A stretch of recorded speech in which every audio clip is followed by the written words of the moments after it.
News alerts. Telangana అసెంబ్లీలో BRS MLA Jagadish Reddy చేసిన వ్యాఖ్యలపై దుమారం రేగింది.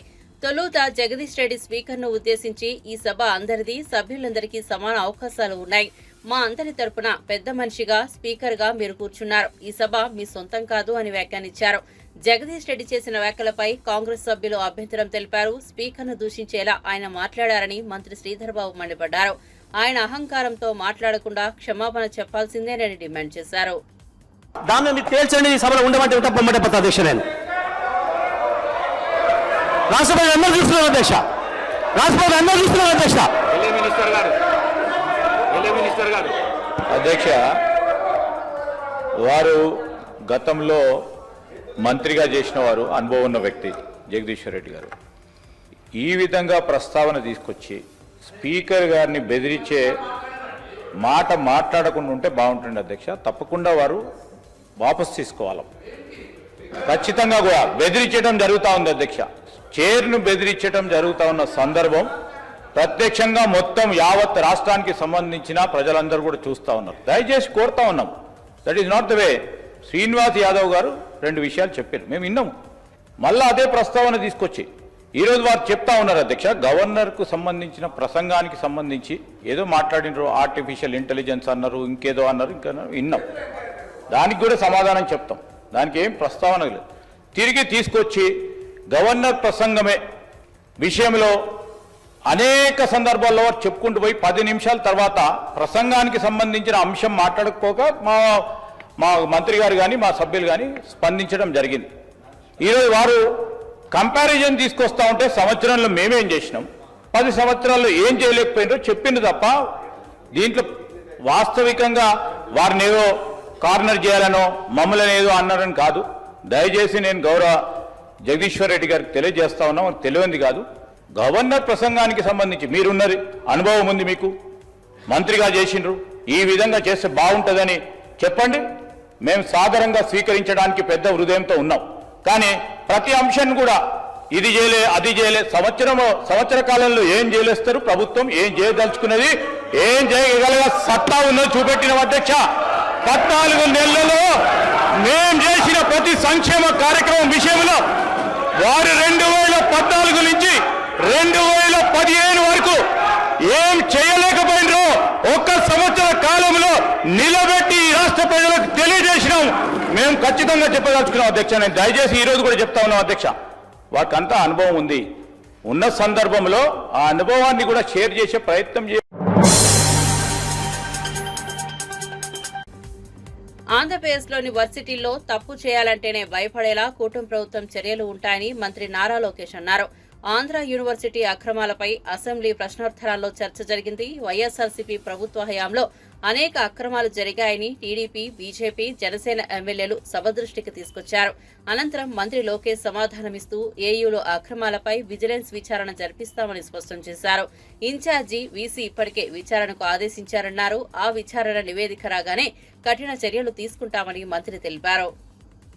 ఒక ప్రభుత్వ విశ్వవిద్యాలయం ఉన్న 5 సంవత్సరాల్లో ప్రపంచంలోనే టాప్ 100 QS ర్యాంక్లో ఒక స్థానంలో ఉండాలి, నాట్ నంబర్ 1, టాప్ 100లో ఉండాలి అనే ఆలోచన నాకు ఆదేశాలు జారీ చేస్తాం జరిగింది. ఆయన ఆలోచన అదే అధ్యక్ష. దాంట్లో భాగంగా అధ్యక్ష, నేను ఈరోజు గర్వంగా చెప్తున్నా, mathematics professor from IIT Kharagpur Rajasekhar గారిని ఏకంగా మన వైస్ ఛాన్సలర్గా మనం నియమించుకున్నాం అధ్యక్ష. ఇది ఎందుకు చేశానంటే సంస్కరణలు తీసుకురావాలి, కరికులంని బలోపేతం చేయాలనే లక్ష్యంతో మనం చేసాం. గౌరవ సభ్యులు చెప్పారు అధ్యక్ష, గతంలో జరిగిన అవకతవకలపైన మా దగ్గర ఉన్న కంప్లైంట్ అధ్యక్ష. మొదటిది misuse of RUSA grants of 20 crores అని, ఇంకో పక్కన ఇస్రో నుంచి వచ్చిన 25 లక్షల గ్రాంట్ కూడా ఇర్రెగ్యులారిటీస్ ఉన్నాయని, అవినీతి, abuse of power, misuse of students for political purposes అధ్యక్ష.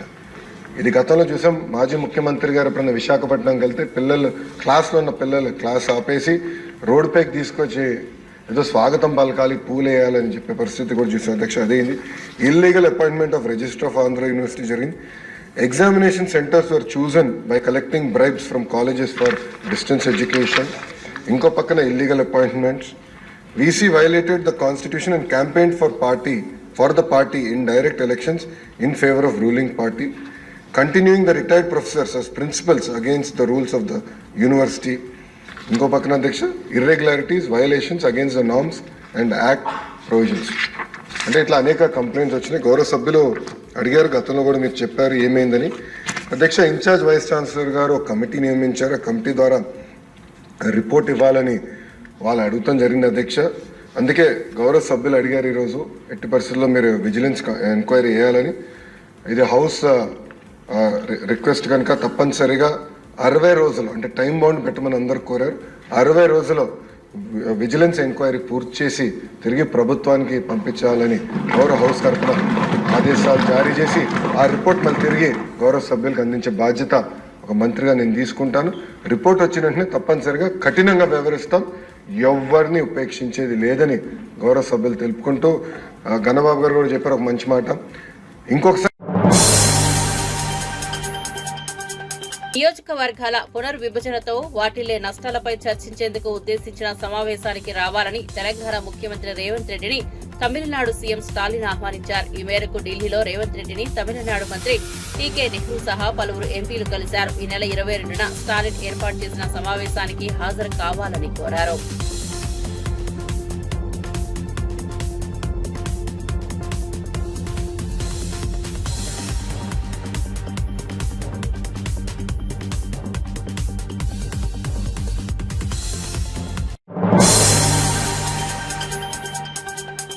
తమిళనాడు సీఎం స్టాలిన్ చేపట్టబోయే కార్యాచరణకు మద్దతు తెలిపిన తెలంగాణ సీఎం రేవంత్ రెడ్డి పార్టీ అధిష్టానం అనుమతి తీసుకుని ఆల్ పార్టీ మీటింగ్ కు హాజరవుతానని ప్రకటించారు. మార్చి 22న చెన్నైలో జరగనున్న ఈ సమావేశంలో డిలిమినేషన్ పై చర్చించనున్నారు.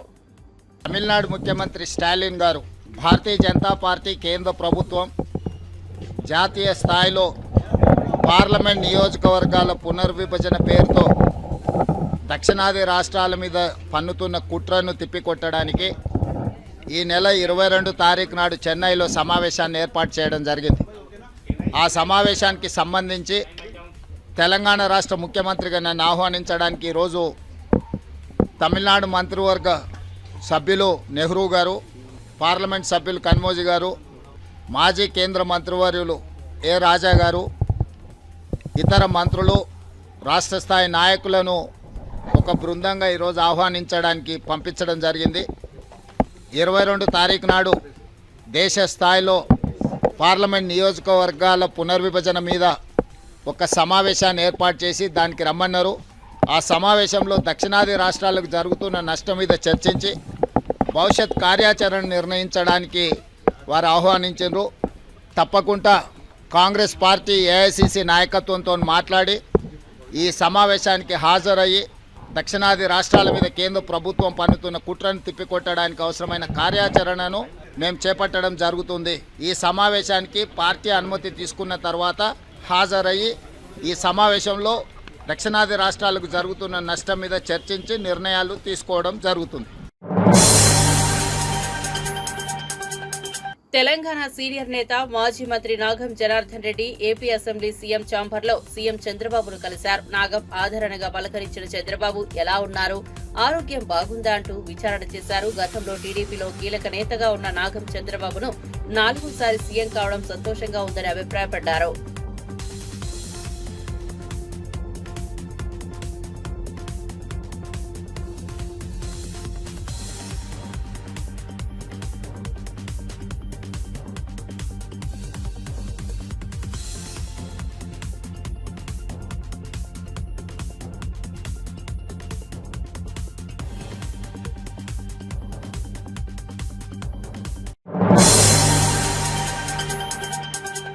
తెలంగాణ అసెంబ్లీలో బీఆర్ఎస్ ఎమ్మెల్యే జగదీష్ రెడ్డి ఎన్నికల్లో ఇచ్చిన హామీలు ఇప్పటి వరకు అమలు కాలేదంటూ అధికార పార్టీని ప్రశ్నించారు. అంతకుముందు కాంగ్రెస్ ప్రభుత్వం పాలనలో విఫలమైందంటూ ఓ కథను వినిపించారు. దీంతో మంత్రి కోమటిరెడ్డి వెంకటరెడ్డి గత బీఆర్ఎస్ పాలనపై మండిపడ్డారు. పోయినప్పుడు అక్కడి నుంచి గొర్రెలు వస్తున్నాయి, గొర్రెలు కాసుకున్నాయి రైతులు, గొర్రెల కాపర్లు కూడా సోదరులు కూడా వచ్చారు. వాళ్ళకే చేసిన అధ్యక్ష వెంకట్రాములు రాజయ్య ఇద్దరు ఎందుకు రైతుల గురించి భయపడుతున్నారు, గొర్రె కాపర్లు రైతులనే భయపడుతున్నారు? అధ్యక్ష వాళ్ళకే మాట్లాడిన అధ్యక్ష నేను, ఎందుకంటే ఇది ప్రజలకు సంబంధించిన బడ్జెట్ కాబట్టి ప్రజలతోనే మాట్లాడినా మీలాగా కమిషన్లు ఇచ్చిన మాట్లాడలేదు, నేను రైతులతో మాట్లాడినా. రైతులతో మాట్లాడిన అధ్యక్ష, మా వెంకటరామయ్య మా రాజన్న ఇద్దరికి వినిపించిన, మా రవినాయక్ కూడా వినిపించి ఇది ఏం మాట్లాడలేదు దీని మీద, నేను ఎట్లా అనిపిస్తుంది అని అడిగిన. ఇలా మీకు అర్థం కాదే ఉంది సార్, దీంట్లో మా ఊర్లే వెంకటయ్య అని ఉండే, ఆయన ఊర్లో ఏతు వెంకటయ్య కూడా అందరూ ఆయన కథ ఉంది ఇలా అన్నారు. ఏ లేదయ్యా, ఒక రోజు పొద్దున్నే ఆయన భార్య సర్పంచ్ కాడికి వచ్చింది, ఆయన భార్య సర్పంచ్ కాడికి వచ్చి కంప్లైంట్ చేసింది, మా వెంకటయ్య నన్ను కొట్టిండు, జర పిలిపించి మాట్లాడమని చెప్తే ఆయన పిలిపించిండు పెద్ద మనిషి. ఎందుకు ఏం సంగతి అని అడిగితే, నేను మా అమ్మగారింటికి నువ్వు పాలు వేద్దామని అన్నాడు, నేను పోస్తా అన్నా, నువ్వు పాలు వేస్తే ఊరుకోని అన్నాడు, నేను పోసి తీరుతానంటే నన్ను కొట్టిండు. పాలెక్కడి, నీకు బర్రె లేదా పాలెక్కడి అని చెప్పి ఆయన పెద్ద మనిషి అడిగింది అధ్యక్ష. అడిగి నాకు 4 బర్రెలు ఉన్నాయి అన్నాడు అధ్యక్ష. ఈ 4 బర్రెలు ఎక్కడి దానికి ఒకటి కూడా లేకపోయా, మా ఊరందరం చూస్తుంది 50 మంది ఉన్నాం, అందరూ బర్రెలు లేవా ఎక్కడిదా అంటే, అధ్యక్ష పోయిన బర్రె దొరికితే సచ్చింది బతికితే, పోయింది దొరికితే, మా అత్తగారు ఒకటి పెడితే నేను ఒకటి కొంటే నాకు 4 బర్రెలు ఉంటాయి, నాకే 4. ఇది కూడా అట్లనే ఉంది అధ్యక్ష ఈ గవర్నర్ గారి ప్రసంగము. అంతకు మించి ఒక అక్షరం కూడా తేడా లేదు. ఎక్కడ ఇచ్చారు అధ్యక్ష? రైతులకు రుణమాఫీ చేసినారు, రైతు భరోసా ఇచ్చినారు, 12,000 రూపాయలు నా ఈడిఎస్ కార్మికులకు ఇచ్చినారు, 12,000 రూపాయలు నా ఆటో కార్మిక సోదరులకు ఇచ్చినారు, 2,500 రూపాయలు మా మహాలక్ష్మి అక్క చెల్లెలకు ఇచ్చినారు, రైతులకు బోనస్ ఇచ్చినారు, ప్రేమ బంగారం ఇచ్చినారు. ఏమి ఇచ్చిన అధ్యక్ష? నా విద్యార్థి సోదరులకు స్కూటీలు ఇచ్చినారు అధ్యక్ష, 2 లక్షల ఉద్యోగాలు ఇచ్చి సంతోషంగా పెట్టినారు. ఎక్కడిచ్చిన అధ్యక్ష? ఎక్కడిచ్చి? సార్ గౌరవ సభ్యులు మాట్లాడి గౌరవ సభ్యులు వారు 2013 ఎన్నికల బ్యాన్. ఖమ్మం జిల్లా సత్తుపల్లిలో తన ముఖ్య అనుచరుడు రాజకీయ నిర్దేశకుడు గాది సత్యం సంతాప సభలో మంత్రి తుమ్మల కన్నీటి పర్యంతమయ్యారు. గాది సత్యం సంతాప సభలో తుమ్మల మాట్లాడారు. నియోజకవర్గ జిల్లా రాజకీయాల్లో పెను మార్పులు రావడానికి తనకు సహకారం అందించిన ముఖ్యులో సత్యం ఒకరని తెలిపారు. సత్యం మృతి బాధాకరమని కన్నీరు పెట్టారు. ఆయన సలహాలు ఆలోచనలకు అనుగుణంగానే తన రాజకీయ నడవడిక జరిగిందన్నారు. ఆయన లేకపోవడం తన భవిష్యత్తు రాజకీయాలకు వ్యక్తిగతంగా తీరని లోటు అని అన్నారు. ఈ నియోజకవర్గ రాజకీయాల్లో అదేవిధంగా ఈ జిల్లా రాజకీయాల్లో పెను మార్పులు రావడానికి ఆ రోజు నాకు సహకరించినటువంటి పెద్దల్లో, రాజకీయాల్లో లేకపోయినా ఈ ప్రాంత పెద్దలుగా వెంకయ్య గారు, వెంకయ్య గారు, సీతారామయ్య గారు వాళ్ళు ప్రోత్సహించిన రాజకీయ మార్గం, రాజకీయ వివరణ, రాజకీయాలు ఏ రకంగా మనం వెళ్ళగలుగుతామో నన్ను నిర్దేశించి దాంట్లోకి పంపించి నడిపించి ఈ రోజు వరకు అంటే దాన్ని అనుకున్నటువంటి సత్యం గారు నన్ను వదిలిపెట్టి ఎంతో కుటుంబానికి నేను సంతాపాన్ని సానుభూతిని తెలియజేస్తూనే ఆయన మనసులో ఉన్నా కూడా నాకు సలహా ఇచ్చేటటువంటి శక్తి ఆయనకి తప్ప ఎవరికీ లేదు. ఆయన సలహా ప్రకారమే నా రాజకీయ నడవడిక జరిగింది. నాకు భగవంతుడు ఈ నియోజకవర్గం ప్రజలు ఇచ్చినటువంటి శక్తి మేరకి ఆయన ఆలోచనకు అనుగుణంగానే కార్యక్రమాలు చేశాం. భగవంతుడు మీరు కల్పించారు. ఈరోజు ఆయన లేకపోవటం నా భవిష్యత్ రాజకీయాలకి నాకు ముఖ్యంగా వ్యక్తిగతంగా తీరని లోటు అని చెప్పి మీకు ఈ సందర్భంగా మనవి చేస్తూ, అటువంటి మనుషులు ఈనాటి కాలంలో ఉండటం అరుదు. ఆయన కూడా లేకపోవటం నాకు చాలా ఇబ్బంది. కాబట్టి దయచేసి ఆయన ఆలోచనలు మనసులో పెట్టుకొని ముందుకెళ్తానని చెప్పి విజ్ఞప్తి చేస్తూ, ఆ కుటుంబం సంతోషంగా ఉండాలని, సత్యంగా చేయగలిగిన కాడికి ఎక్కడా మచ్చ లేకుండా, మీకు ఆయన ఇల్లు చూస్తే కూడా తెలుసుద్ది. నేను ఎప్పుడొకప్పుడు డెవలప్మెంట్ కన్నా ఇవ్వమనేవాడిని, లేదు ఒప్పుకోలేదు. ఆయన ఇల్లు ఆయనకే ఉండాలని చెప్పి కోరుకొని, పిల్లలు ఉన్నత స్థానంలో ఉన్నారు, బిడ్డ aga Khan సంస్థలో ఆదర్శంగా అటవీ అధికారులు కాశీనాయన ఆశ్రమం షెడ్లను కూల్చివేయడంతో వివాదం చెలరేగింది. ఈ ఘటనపై మంత్రి నారా లోకేష్ ఆశ్రమ నిర్వాహకులకు క్షమాపణలు తెలిపారు. కూల్చిన షెడ్ల పునర్నిర్మాణానికి తన సొంత నిధులు ఇస్తానని, అలాగే ఆర్టీసీ బస్సు సర్వీస్ ఏర్పాటు కోసం రవాణా మంత్రితో మాట్లాడతానని హామీ ఇచ్చారు. అదే సార్, బస్సు ఆగస్టు నుంచి ఆగింది సార్. అది బస్సు ఆగస్టు నుంచి ఆపినారు సార్.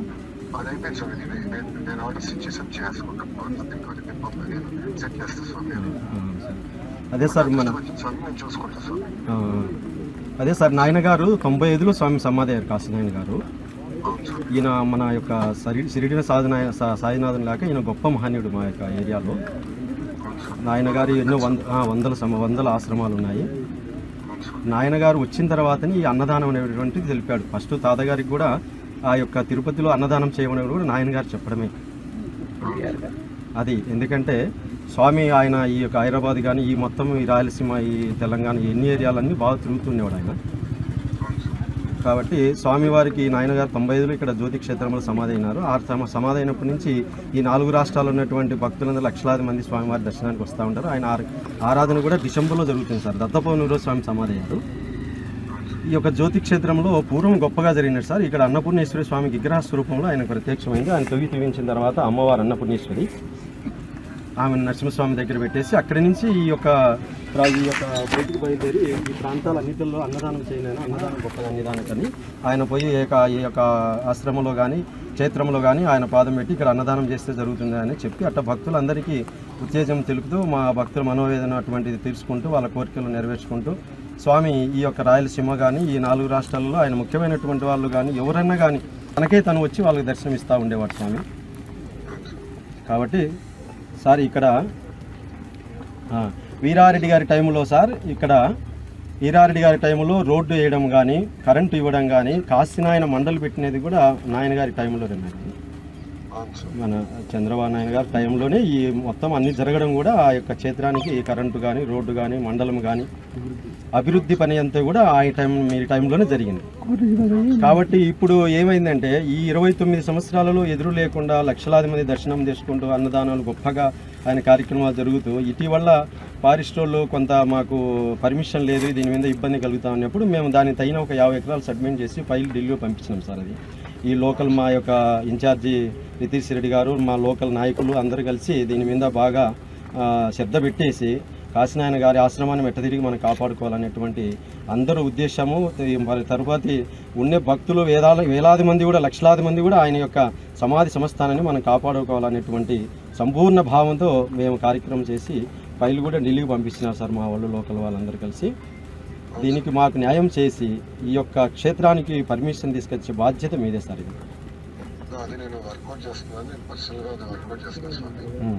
ఇమీడియట్గా 2 విషయాలు, ఒకటే బస్సు ఒకటి నేను 4-5 రోజులు కూడా అది ఇమీడియట్గా మళ్ళీ ప్రారంభిద్దాం. రెండోది ఏదైతే వీళ్ళు మాకు చెప్పకుండా చేసిందో అది వ్యక్తిగతంగా నేను చూసుకుంటాను స్వామి. అది ఇంకోసారి జరగదు. అయ్యే ఖర్చు కూడా ఏమంటే పర్సనల్గా నేను చేస్తాను. రెండోది మూడోది కూడా స్వామి, నేను మనోడి నంబర్ ఇస్తాను. ఎవరుంటే మనలో వాట్సాప్ ద్వారా నాకు మెసేజ్ పెడితే సరిపోతుంది స్వామి. నేను పర్సనల్గా కోఆర్డినేట్ చేస్తాను స్వామి. నాకు ఈ అధికారులు తీసుకున్న సరైన ఆలోచన లేకుండా తీసుకున్న నిర్ణయాల వల్ల ఏది ఇబ్బంది పడుతున్నాం. సో ఇలాంటివి ఉంటే ఇమీడియట్గా నాకు ఎస్కలేట్ చేస్తే స్వామి నేను చూసుకుంటాను. అది సార్ మా భక్తుల మనోవేదన మీరు గట్టిగా దీని మీద కాశీనాయన మీద మీరు ఖచ్చితంగా దీని మీద పర్మిషన్ వచ్చేదానికి చేయాలి సార్. దీనికి అది నేను కేంద్ర ప్రభుత్వంతో మాట్లాడిన ఇతర భక్తులతో కూడా నేను కోఆర్డినేట్ చేస్తాను సార్. ముందర మీకు ఇబ్బంది లేకుండా చేస్తాను. పర్మిషన్ కొంచెం టైం పెట్టినా అది ఎట్లా సాధించాలో వర్కౌట్ చేసి నేను చేస్తాను సార్. అదే సార్, మన ఫైల్ కూడా నితీష్ రెడ్డి గారు అందరూ కలిసి ఢిల్లీలో ఉంది ఫైలు. ఆ ఫైల్ను మీరు పరిశీలించి మాకు ఎంతవరకు వాళ్ళు నా వివరాలు నేను తీసుకుంటే మీ సైడ్ నుంచి ఒక పర్సన్ అటాచ్ చేయండి సార్. చేస్తే స్వామి టైం టు టైం మనతో కోఆర్డినేట్ చేయమని చైతన్య ఉంటాడు, అది చేసుకుంటారు సార్. అన్నీ రియల్ టైం మీరు coordinate sir. Thank you sir. Thank you sir. ఇదే సార్ మీ సార్ ఇదో నమస్తే సార్. విద్యార్థులు చదువులో వెనకబడ్డారని ఓ పాఠశాల హెడ్ మాస్టర్ గుంజీలు తీసిన ఘటన విజయనగరం జిల్లాలో జరిగింది. తాము ఎంత చెప్పినా విద్యార్థుల్లో మార్పు కనిపించట్లేదని బొబ్బిలి మండలం పెంట జెడ్పీ పాఠశాల హెచ్ఎం రమణ ఆవేదన వ్యక్తం చేశారు. గురువారం పాఠశాల ప్రాంగణంలో విద్యార్థుల ముందు సాష్టాంగ నమస్కారం చేసి గుంజీలు తీశారు. తల్లిదండ్రులు తమ పిల్లల చదువు ప్రవర్తనపై దృష్టి సారించాలని విజ్ఞప్తి చేశారు. ఏమి చేయలేం, మీ దగ్గర చేతగానంలో చేతులు కట్టుకుని ఉండాల్సిన పరిస్థితి వచ్చింది మాకు. అంటే ఇంత చెప్తున్నా కూడా ఒకటిలో ప్రవర్తనలో మార్పు లేదు, ఒక చదువులో మార్పు లేదు, ఒక రైటింగ్ స్కిల్ లేదు, రీడింగ్ స్కిల్ లేదు. అసలు ఏంటి ప్రాబ్లం? మీదా మాదా? మాదేనా? మాదైతే చెప్పండి. మీ అందరికీ చిన్న దండం పెట్టి పడుకుని పెట్టి పెట్టేస్తాను. మీ అందరికి దండం పెట్టేసి వదిలేస్తున్నాం. లేదంటే ఇలా నేను తీసుకుంటాను. మరి గుంజలు లేనా మీకు అందరికి కూడా? మీ నేను పంచుకుంటే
ప్రియమైన తల్లిదండ్రులారా, మాకు చేతనైనంత వరకు ఇక్కడ మేము చేస్తున్నాం.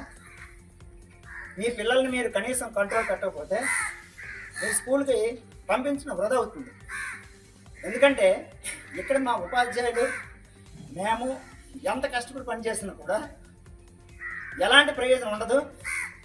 మీరు మీ పిల్లల్ని అద్దులో పెట్టుకోకపోతే మీరు పాఠశాలకు పంపించడం వృధా అవుతుంది. ఇది మైండ్లో పెట్టుకుని మీరందరూ కూడా మీ పిల్లల్ని చదువు కోసం పంపిస్తే శ్రద్ధగా ఇంటి దగ్గర చదివించండి. ఇంకా దేనికోసం అయితే పంపిస్తే పాఠశాలకు పంపించద్దు. ఇది నా యొక్క విజ్ఞప్తి. ఓకే.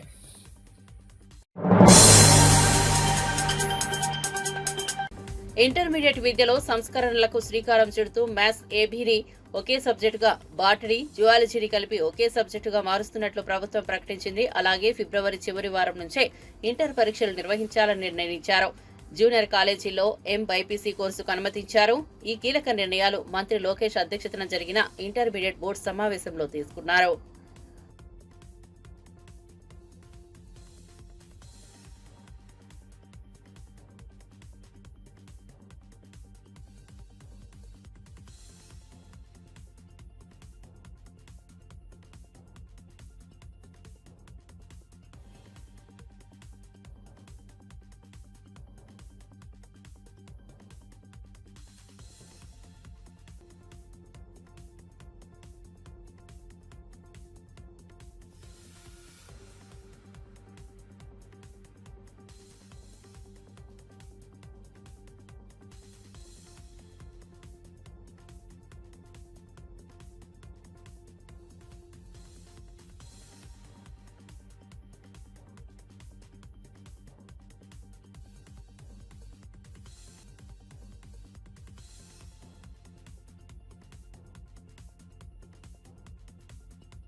బాలీవుడ్ స్టార్ అలియా భట్ తన పుట్టినరోజును భర్త రణబీర్ కపూర్ తో పాటు ప్రత్యేకంగా జరుపుకుంది. ఈ వేడుకల్లో మీడియా ప్రతినిధులు కూడా పాల్గొనడంతో రణబీర్ వారికి స్వీట్లు పంపిణీ చేసి అలియాకు ప్రత్యేక విశేష్ తెలిపారు.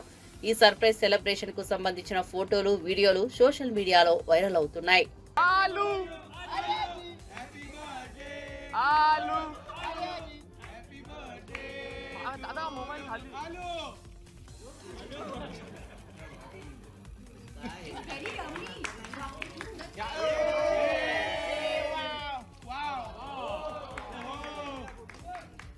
Once more